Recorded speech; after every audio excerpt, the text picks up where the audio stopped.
My entitled parents are forcing me to change my daughter's name, and I could not be more upset. My entitled father called a couple of days ago and demanded that my daughter's name have my maiden name. For context, I'm ethnically Filipino, but I am a second-generation immigrant, as I immigrated when I was 6 years old. Filipino tradition is such that the child's middle name must be the mother's maiden name. For example, if my mother's maiden name was Smith, my middle name would be Smith. My daughter had just graduated high school, and my parents received a picture of her diploma. When they looked at the photo, they realized that I did not have their last name or maiden name on it, and they were very upset. Given that me and my husband are culturally American, but ethnically Filipino, my husband being half Filipino, we decided to give her a new name for her middle name and have her hold her father's last name. My entitled father complained and demanded that I change her name. I told them we are Americans and we live in America, therefore we will use what is culturally appropriate. He told me he does not care about the American way and that I am turning my back on the right way, which according to him is the Filipino way. My daughter is already 18 years old. I can't legally do anything regarding her name anymore. I had told him that, but he yelled and demanded that I must get it done. Not my daughter, but me. And I better do it, or else. Personally, I have a myriad of reasons why I don't want my daughter to have my maiden name. A lot of issues including insurance, as well as schooling, and even inheritance could also be on the line if she were to change her name. And even more importantly, she doesn't want a different name. My daughter outright said no, and both my husband and I agree with her. Later that night, she called them and told them, very nicely at that, stating quite plainly to them that she will in no way change her name. The only reason she would is if she gets married in the future. My entitled father threw an absolute fit on the phone, and she just ignored him and hung up. They haven't spoken to me since. I want to talk to my parents again, but if they're going to throw a fit over a name and continuously be upset, especially over a name they knew about,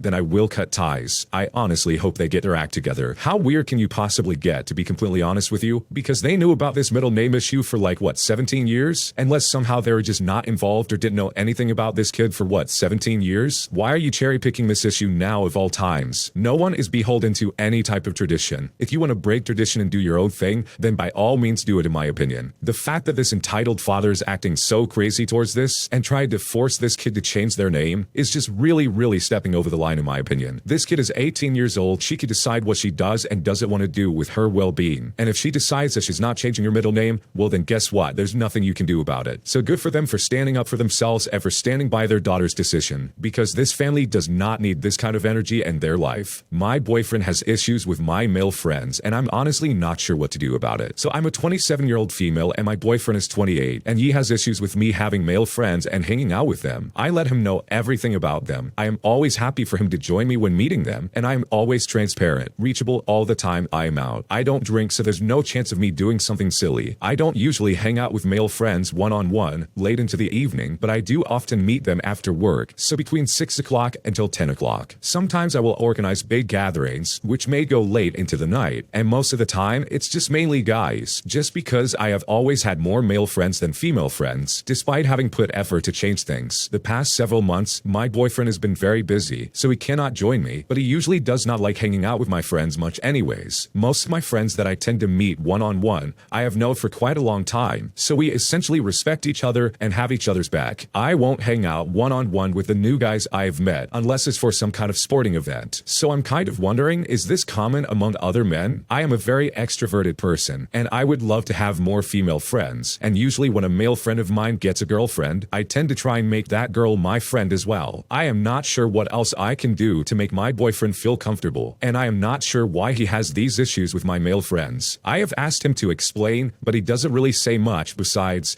if you are this type of girl, I don't think we can work out. I don't get what type of girl I am and why having male friends and hanging out with them in any way defines my value as a woman. What should I do? It sounds like your boyfriend is very insecure and he's being very toxic. If he really has such a problem with you spending time with these guy friends, then he would have the common decency of getting to know them and being there with you when you do hang out. From the sounds of it, you've invited him multiple times, but he just hasn't done the things necessary to make himself feel comfortable. In my opinion, I think men and women absolutely can be friends without there being any kind of ulterior motive. It's completely possible, and it is 100% something people do all the time. But for him to assume that, oh, because she's with male friends, that must mean she's cheating on me, is just really toxic on his part. It would be different if these guy friends were openly flirting with you, then I think it would be a problem, obviously, and you would definitely need to cut off those relationships. But if these are just normal platonic relationships, then there's nothing wrong wrong with that. And I think your boyfriend needs to put a little bit more effort into trying to understand that instead of just having this mentality of, oh, she's going around behind my back, when clearly that is not the case. My boyfriend doesn't think he should have to treat me kindly in our relationship, and honestly, I'm at a loss for words. I'm a 22-year-old female, and my boyfriend is also 22, and we have been dating for 8 years. Recently, we have been arguing a lot, and I decided to have a talk with him about how I've been feeling. He expressed to me that he is upset that we have not been intimate as much as we used to, and I told him it was due to how he treats me emotionally. I said I have a hard time feeling that attraction when he treats me so poorly. He then told me that he doesn't feel like he can treat me kindly and with respect until I start being intimate with him again. I tried to explain to him that I think kindness should come first, but he disagrees. He says that apparently for men, being intimate is 50% of the relationship. So if we aren't going to be intimate together, he can't treat me right. I feel that intimacy should be because of that emotional attraction. I told him he treats his friends with kindness and obviously doesn't expect any of that from them, but he said it's different. I just don't think being kind to your girlfriend should come with a price, and he is starting to make me feel like that's all I'm ever good for. He essentially told me that he doesn't feel like he wants to solve any of my issues I have in the relationship, which is almost entirely about just him treating me better. That is, until we solve his problem about me not being intimate enough. This is all honestly a very new problem for me, and not something I've ever dealt with before. I could really use some advice in this situation, as I'm not sure where to go with this. What should I do? Your boyfriend sounds really manipulative. I would personally, if I was in your situation, dump him fast. This is a major red flag. He's treating you like garbage as a way to get what he wants, and it is absolutely ridiculous for him to say that most men feel this way. That is not how most men feel. This guy is an anomaly. To treat your girlfriend like this, all because she's not being intimate with you, is incredibly disturbing. And in my opinion, you can do so much better than this garbage. It sounds like he's made his position very clear that he's not going to treat you better unless you do certain things with him, and that is unbelievably unfair and toxic. Kindness and love and generosity should be the first thing on the forefront of any relationship, in my opinion. And if this guy doesn't want to do that, then honestly, I would cut your losses and find someone who will. My boyfriend of 9 months is still good friends with his ex-girlfriend, even though he's never told me about her. So my boyfriend and I have been dating for about 9 months now. We met online through gaming, and we are now living together. Most of my boyfriend's friendships are online friends he plays video games with, which is very similar to me. Before me, he was in another online relationship, and after breaking up, they stayed really close friends, and they also shared the same friend group. I know about her, but I never met her. I only ever met some of the people from this friend group, but that was all before me and my boyfriend started dating. A few weeks before we started dating, my boyfriend had a big falling out with his friend group. From what I've gathered, I know it was because of his ex, and it pretty much seemed like it was because of jealousy and other really petty reasons. I also think there are some details about this that I'm not aware of. Either way, this caused my boyfriend to distance himself from the group and her because he said it was very toxic and he wanted to take a break from it. I always encouraged him to work things out with his friends eventually, and I was excited to meet them whenever he felt comfortable around them again. He said he would contact them when he was ready, but at the moment, he said he did not want to, nor did he feel the need to. Many months go by, and my boyfriend and I eventually meet up and move in together. He still expressed no plans to reconnect with the friend group for a little while still. After a month or so, I found out that he had reconnected with his ex, but he had not yet told me about it. He said he messaged her after she had unblocked him and they were catching up. The things he said to her while doing so is where my problem began. In the months that passed from him falling out with his friend group, all the way till then, my boyfriend's life had changed semi-drastically. He had uprooted his life and moved to my country to live with me and get a job here, something that was quite a big deal. When catching up with his ex, however, he specifically went out of his way to avoid mentioning me, saying he was in my country but staying alone at a hotel, and saying that the reason for wanting to move here was simply because he wanted to try something new. I was never mentioned, and neither was the fact that he was in a relationship. I found it strange since this was someone he, multiple times in the past, referred to as his closest friend. So why would he keep such details from her when trying to reconnect? I also found out about the whole thing as an accident, which further hurts my feelings because I did not see why he felt the need to hide it from me. All of this obviously upset me, and I accused him of not being serious about me and lying to me about his intentions. I may have overreacted, but the whole thing made me feel very insecure. We talked it out, and his reasoning was that he didn't want to be that close to her and that he did not feel comfortable sharing private things about his life to these people anymore. I could see where he was coming from, so we made up and moved on. Time went on, and eventually, he reconnected with most of the people from the friend group, while still keeping them at a distance. The past incident had been on my mind a lot, and it it kept giving me a bad feeling. So a couple of times I couldn't help but ask him if he had or would ever mention me to them, which he hadn't. One of the times it turned into a small argument because he got annoyed that I was still bringing it up because he did not understand why I cared so much and he thought I was accusing him of doing it intentionally. He said he found it awkward to bring it up out of nowhere, and again, he wanted to keep his life private. While I could understand that, I also realized that this was more important for me than for him, and we agreed that if it came up naturally, he would say it. I didn't ask for him to announce me or anything like that, but when asked about his life and the things he mentioned doing, the places he's going, instead of saying he did it all alone, just say that it was with me, his girlfriend, which is true. I considered it an easy request and said it would do a lot to reassure me, and he promised he would do it if it came up. Fast forward to now, and I know he still has not mentioned me to anyone he is talking to. It has been around 4 to 5 months since he initially contacted his ex. The only person I know he has told was one friend he told a long time ago, and she was an older friend who was separate from the group. I can accept that with some of his friends the topic never really comes up since they speak very rarely and mostly about games, but when it comes to his ex, I cannot understand it. They have gotten a lot closer and seem to be speaking very regularly, sometimes whole days at a time. I'm assuming they're almost back to being as they were before falling out, minus spending time in calls and playing games together. When I ask him why he doesn't do that with her or anyone from the group anymore, he just says he does not want to. I know they discuss their lives a lot and that he is helping her out often. He even sometimes mentions to me what's going on in her life as well. He is also sending her pictures of things he's been up to, so I can only assume he is talking about his life and not being too private. He already told her that he moved from before, so privacy doesn't seem like a good excuse to me anymore since so much time has passed. And that's the part where I am pretty confused about why she has absolutely no idea I exist in his life, and neither does any friend of his that know her. Lately, I have been wondering if his reluctance to speak to them in calls, like before, is because there's usually no way to do it without me being in the same room, which would risk revealing that he is in fact not alone. Why on earth is he hiding me? I basically have no idea how to go about this situation the best way. We never agreed to have any kind of secrecy. I thought after agreeing to do it, he would end up, well, doing it. I'm pretty hurt that he seems to not want to, and it has been hurting my self-esteem. I would love to have someone else's perspective on the situation. Maybe it is not as serious as I'm making it out to be, or maybe I need to be more patient. I know I will eventually have to bring it up again, but I don't want to come off as the possessive and jealous girlfriend who won't let her boyfriend have his privacy. It feels almost humiliating, basically begging for what I would consider a pretty easily completed request. But I'll admit I do not understand his perspective fully, so I am hoping someone could help me out. I know it's not a big deal, it just feels so out of place with everything else in our relationship, and honestly it really bothers me. He is very loving and kind and seems super committed to me. We spend a lot of time hanging out together with my friends, and he says he enjoys that they know we are a couple. We have met each other's parents, and we both know that we're serious about each other. Usually, I talk to him about all of my feelings, but I am just really confused about his decisions surrounding this, and I wouldn't want to cause problems for no reason. I would really appreciate someone else's perspective on the situation since it's causing me so much stress. I think there's a big difference between keeping something private and keeping something a secret. Keeping something private would be him saying, hey, I have a girlfriend, and then literally leaving it that, not airing dirty laundry and not really sharing anything else. It wouldn't be a surprise that he has a girlfriend, but other than that, the details can be very vague, and that's where you leave it. But keeping it a secret would him being like, hey, I moved to this other country by myself, and I do all these things by myself. He's not even mentioning your existence. In his eyes, you're a secret, when in reality, you're supposed to be his partner. And if I was in your shoes, I would definitely see this as shady behavior. I really hope this is nothing shady and that he's just being an idiot. But there's no reason for him to lie to his friends, as well as get super close to his ex-girlfriend, with them all assuming that he is still single. That, in my eyes, is just not a good look. It makes it seem like he is still on the market, when in reality, if you do love each other as much as you're saying, he should be more open and say, hey, I have a girlfriend. He doesn't have to go into the specifics about it, but he can at the very least make that known, especially in front of his ex-girlfriend. He is talking to his ex-girlfriend without mentioning this lady at all. That is a big deal breaker in my opinion, and a major red flag. It's almost like he's setting things up to try and cheat on her. I really hope that's not the case, but this all seems super sketchy from my side of this. And I think you're asking a question that you already know the answer to when you're asking, why is he hiding me? Worst case scenario, he plans on cheating again and he doesn't want people to know that he's in a relationship. I really hope that's not the case, but honestly, from what you described, it kind of seems like it's leading in that direction. So I think having an honest heart-to-heart with your boyfriend will really go a long way in this case, because if you two really do love each other like you say you do, then this should be easy to work out. Otherwise, this might be a deal breaker. My family has lost all of their trust in my girlfriend,